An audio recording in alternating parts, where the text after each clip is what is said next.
BA प्रथम वर्ष के प्रिय छात्राओं, अब तक तुमने YouTube चैनल पर द्वितीय प्रश्न पत्र हिंदी कहानी से संबंधित मेरे विविध व्याख्यान देख लिए होंगे। अब इन व्याख्यानों को मैं व्हाट्सएप ग्रुप पर भी शेयर करना प्रारंभ करूंगा, या यूँ कहें कि कर रहा हूँ, जिससे कि तुम सीधे सीधे लिंक तक पहुँच सको। यदि कोई परेशानी हो तो YouTube चैनल को पुनः देख सकती हो। एक बात जो कहनी थी, अब एडमिशन की प्रक्रिया पूरी हो गई है, इसके बावजूद जो मैंने पिछले असाइनमेंट दिए वो अब तक मेरे पास नहीं आए हैं। इससे हमें निराशा होती है कि तुम्हारा ध्यान शायद अध्ययन अध्यापन पर कम लग रहा है। इसलिए यह एक विशेष आग्रह है कि अध्ययन अध्यापन पर ध्यान दो। अब तक मैंने हिंदी कहानी उद्भव और विकास से संबंधित PDF नोट्स, भारतेंदु युग की कहानी, द्विवेदी युग की कहानी आदि पे बहुत सारी सामग्री मैंने डाली। साथ ही पाठ्यक्रम में संकलित कहानीकार और कहानी जैसे प्रेमचंद, विश्वंभरनाथ शर्मा कौशिक, प्रेमचंद की कहानी पूस की रात, कौशिक की कहानी ताई आदि पर विशेष व्याख्यान दिया। चंद्रशेखर शर्मा गुलेरी की कहानी उसने कहा था पर पूरा सीरीज व्याख्यान दिया है मैंने, जो कि YouTube चैनल पर है।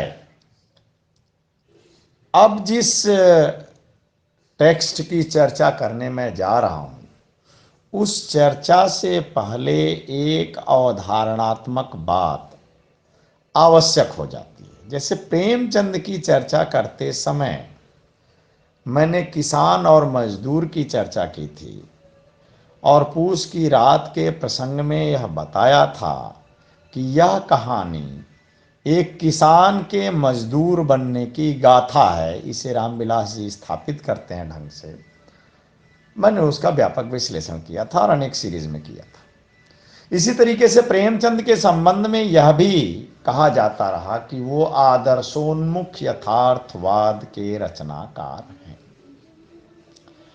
अपने समाज की विविध विसंगतियों को ध्यान में रखते हुए वो समाज की कुरीतियों और विद्रूपताओं को चुनते हैं, उनका यथार्थ परक निरूपण करते हैं, पर अंत अक्सर वो किसी न किसी आदर्श में करते हैं। धीरे धीरे इस प्रक्रिया में परिवर्तन आता है उनकी कहानियों में खास करके, और वो आदर्श के बजाय यथार्थ के ही निरूपण पर जोर देते चलते हैं, जो कफन कहानी में ज़्यादा रूप में देखने को मिलता है। अभी हमारे विवेचन विश्लेषण का विषय वह नहीं है, बस केवल यह कहना चाहता हूँ कि प्रेमचंद अपने समय की विविधता युक्त समस्त समस्याओं से टकराते हैं और रोचक कहानियां साथ लेकर के आते हैं, जिससे व्यापक पाठक वर्ग में उनकी स्वीकृति होती है और पाठक के मन में उन विकृतियों के प्रति अवसाद की चेतना, दुख की चेतना और घृणा का भाव उत्पन्न होता है। यह प्रेमचंद की खास विशेषता है और उनकी लेखनी की सशक्तता है।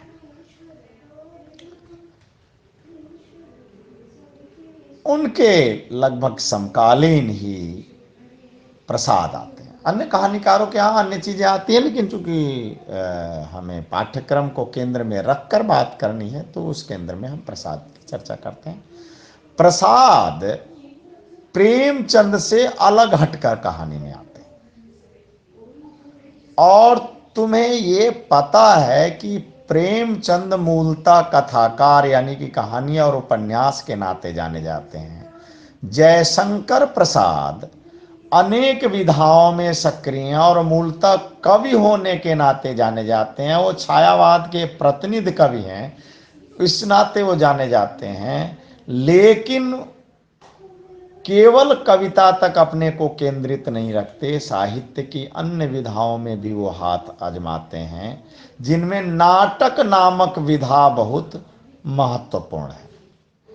इसी तरह से कहानी में भी उनके द्वारा सक्रिय विधा बहुत महत्वपूर्ण है। उनके नाटकों और कहानियों में एक खास किस्म की बात देखने को मिलती है, जिसे हम नवजागरण या पुनर्जागरण की चेतना से जोड़ सकते हैं। अगर तुम में से जितनी भी छात्राएं इतिहास, समाजशास्त्र या राजनीति शास्त्र की विद्यार्थी होंगी, उन्हें यह पता होगा कि 19वीं शताब्दी का काल हिंदी क्षेत्र या यूं कहो कि भारतीय समाज के भीतर जहां एक तरफ गुलामी का काल था, वहीं समाज सुधार के विविध आंदोलनों और स्वाधीनता की चेतना का भी काल था। उस स्वाधीनता की चेतना में एक चेतना निहित थी, नवजागरण की चेतना। अंग्रेज 1857 की क्रांति के बाद यह चाहते थे कि भारतीय जनमानस को इस बात के लिए तैयार कर दें कि वो वास्तव में जन्मजात श्रेष्ठ हैं, भारतीयों से पहले सभ्य हुए थे। इस कारण उनका यह बुनियादी हक है कि वो शासन करें, और वो मूलतः शासन नहीं कर रहे हैं, भारतीयों को यहाँ पर सभ्य बनाने के लिए आए हैं, क्योंकि वो भारतीयों से पहले सभ्य हो गए।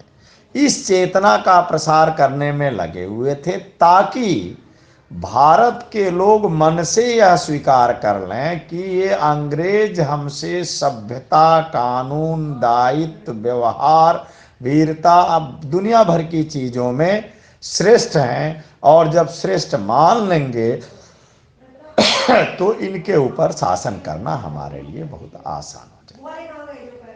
लेकिन भारतीय बुद्धिजीवियों ने इस बात को स्वीकार नहीं किया, और स्वाधीनता आंदोलन के तहत अंग्रेजों द्वारा फैलाए जा रहे इस झूठ की चेतना के खंडन के निमित्त कमरकसी और यह स्थापित किया कि जब अंग्रेज सभ्य नहीं हुए थे, तब से सभ्यता हमारे यहाँ मौजूद थी।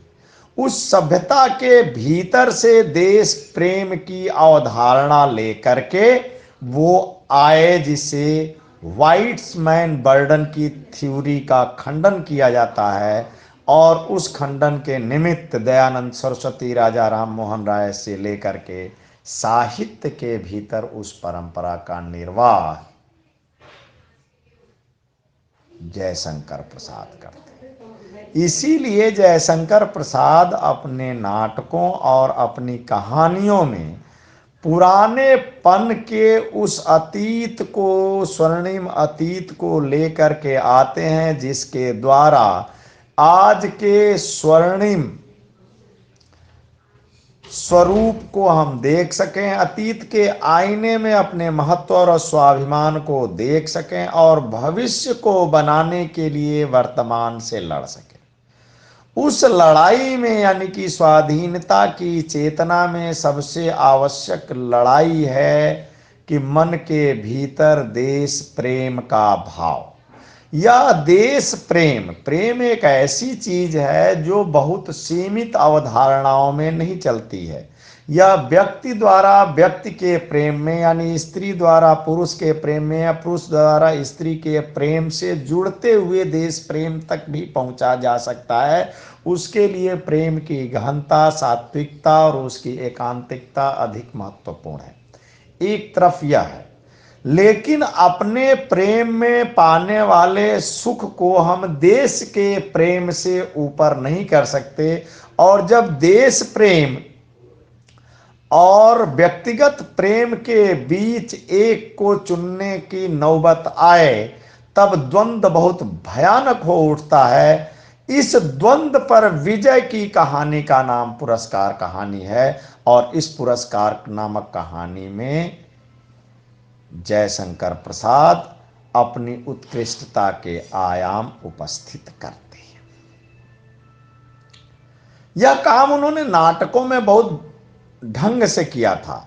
और नाटकों में तो जब विदेशी आक्रांता आते हैं, जो कि वर्तमान परिप्रेक्ष्य में जब हम देखेंगे तो हम पाएंगे कि जयशंकर प्रसाद अपने नाटकों में विदेशी आक्रांताओं को, चाहे चंद्रगुप्त उठा लो इसका या स्कंदगुप्त उठा लो, चाहे वे ध्रुव स्वामिनी ही क्यों ना उठा लो, उसमें कहीं ना कहीं प्रतिच्छवि आज की, यानी कि जयशंकर प्रसाद के समय की पराधीनता की प्रतिच्छवि दिखाई देगी।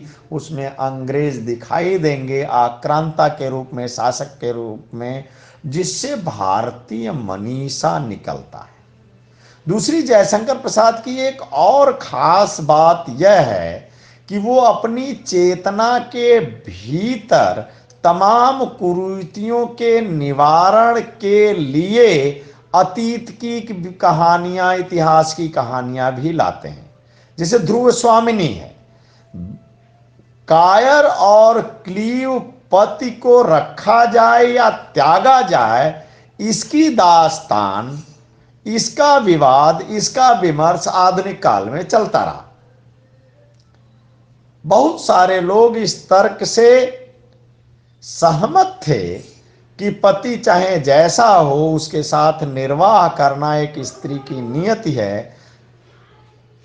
जयशंकर प्रसाद इस तथ्य से सहमत नहीं है और ध्रुवस्वामिनी नाटक के माध्यम से यह स्थापित करते हैं कि ऐसा है कि आपको जब भी यह चुनना पड़ेगा तो आप अपनी स्वाभिमान की रक्षा के लिए उस पति का भी त्याग कर सकते हैं जो कायर है, और अपने स्वाभिमान और देश की रक्षा कर सकते हैं। पुरस्कार नामक कहानी एक दूसरे धरातल पर जाती है, जहां एक स्त्री को एक पुरुष से प्रेम हो जाता है, लेकिन उस पुरुष का प्रेम अपने देश और समाज के प्रति विध्वंसक का प्रेम होता है, और उस प्रेम के फलस्वरूप उसे देश को बचाना होता है, और यह चयन करना होता है कि वह अपने प्रेमी का चयन करे या देश का चयन करे।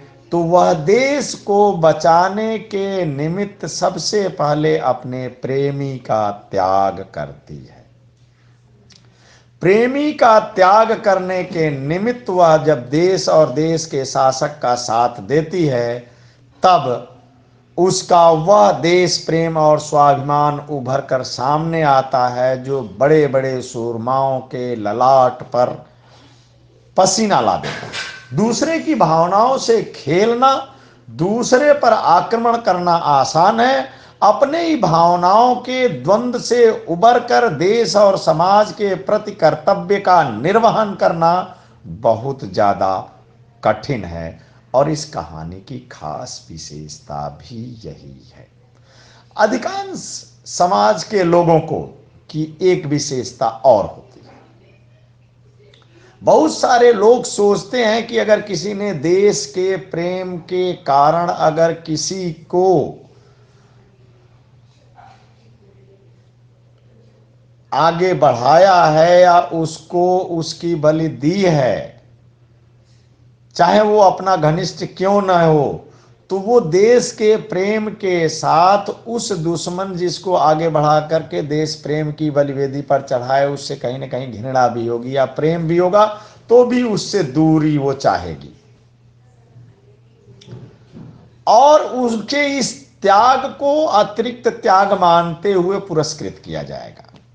इस पुरस्कार कहानी की खास विशेषता यह है कि वह देश प्रेम के लिए देश के राजा का, इस देश की सुरक्षा करने वाले व्यक्ति का एक तरफ साथ देती है और इस साथ में अपने प्रेमी का प्रतिकार करती है। वहीं दूसरी तरफ जब पुरस्कार की बारी आती है तो पुरस्कार के रूप में उसी प्रेमी के साथ जाकर के खड़ी हो जाती है कि यह मेरा प्रेमी भी है, लेकिन देश से बड़ा नहीं है। हाँ, मेरी भावनाओं पर इसका पूरा अधिकार है, तो पुरस्कार के रूप में इसका मुझे प्रेम चाहिए, और कर्तव्य के रूप में देश प्रेम ही सराहनीय है। उसके लिए भावनाओं की बलि चाहे जितनी दी जाए वह कम है। यह इस कहानी की मूल विशेषता है। इस कहानी के पाठ पर हम आगे बात करेंगे। बस आज इतना ही।